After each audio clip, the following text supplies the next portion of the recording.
bang kaming rason para mangamba dahil po tumataas po ang mga kaso po ng flu-like, yung mga influenza, yung mga ospital daw natin ay marami na daw po ang na-admit. Ano po ang current and what is the real status po of our the flu-like, the tick po dito sa mga may sakit po ng influenza? Okay.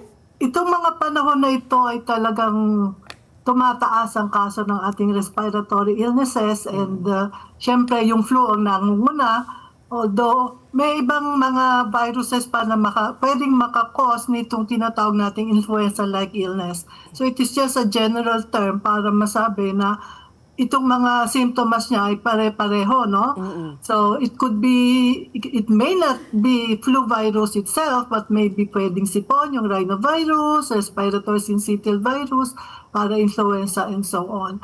So tumataas talaga, no? Dahil lumalamig, siguro yung ulan-ulan, no? And sa pagsasabi, pagsulat, pag-report ng ating DOH naman, hindi naman talagang yung threshold, hindi naman pa natin nare-reach na may outbreak or may epidemic. Wala naman. So talagang tumataas. We expect it. Seasonal kasi ito eh. So no cause for alarm? No reason for lockdowns? Yung lockdown definitely hindi. Hindi naman natin kailangan yon. Siguro, payo lang sa mga kababayan natin na mag-ingat kasi nga yung pupunta ka sa congested areas, kung may sipong ka, huwag ka na lang lumabas. Or siguro ipapayo ko lalo doon sa mga ibang may mga comorbidities, maraming sakit at risk, no? Ang tawag natin mga vulnerable sa kanila. din. Vulnerable talaga. Mag-ingat kasi balik tayo sa public health precautions or practices natin. Kung pwede mag-mask sila or wag na lang lumabas, lalo kung uubo-ubo. Diba? Kasi droplet infection ito. Yes. Hi, Doktora. Si Ricky po ito. Ricky, Doktora, we're talking about infectious diseases. Itong flu nga, itong trangkaso, parang year-round na. Parang, supposedly, nung bata pa ako, seasonal yan Pat, no? Pag summer, pag malamig. Yan. Pero ngayon po, parang every month na po, wala nang pinipili yung season. Is it the same thing po with, for example, dengue? For example, there was a study po that was conducted na pare-pareho po yung hotspots ng dengue-prone na barangays dito sa Quezon City, for instance. Is it the same na pattern po for flu, for example? Meron po bang mga particular hotspots din na lagi parang prone every year or every season nga ikanyo? No, endemic na ang tawag natin for both. Actually, ito mga flu, respiratory illnesses, endemic talaga yan. Nandyan lang yan. Minsan tumataas lang talaga during certain months of the year. Yung dengue, endemic na din talaga sa atin.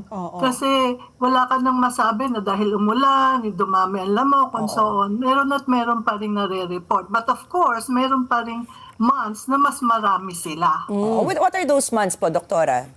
Usually pag, ano ba yun, kailan tayo mag-uulan? June, July, ganyan. August, Kasi ngayon medyo humahaba yung ulan. Kaya nandyan sila, yung mga lamok natin. So, Doktora, how do we fight itong influenza? I know you are talagang encouraging na tayo po ay magpabakuna.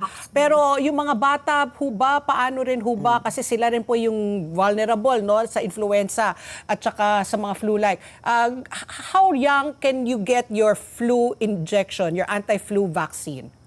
Actually, 6 months. 6 months pwede na. Apab, lahat na. Lalo na yung mga matatanda. Kasi sino ba ang talagang at risk dito? Yung mga bata below 4, 5 years old. Yes. Sila, saka yung mga matatanda, yung mga older persons, above 60, 65. Sila yung medyo serious or severe form ang nakukuhang infection. So you encourage 6 months and above, lalo na yung mga senior citizen, na talaga every year magpabakuna na ng anti-flu vaccine. Flu vaccine, yearly talaga ito kasi nababago yung strains na umiikot, yung circulating strains na tinatawag natin. Maraming klase or types kasi ng influenza virus especially. May follow-up lang, Doktora. Libre ho ba ito sa mga health center, itong mga flu vaccine? As far as I know, libre for the elderly. For the elderly. Okay, Kasi, pero Siyempre, minsan may stock out, hindi available, pero dapat libre, especially sa yun nga, senior citizens. Okay. Opo. Doktora, kung may natutunan siguro tayo nung pandemic, di ba, yung pagsusuot talaga ng face mask, do you still recommend, for example, wearing face mask now? Yes.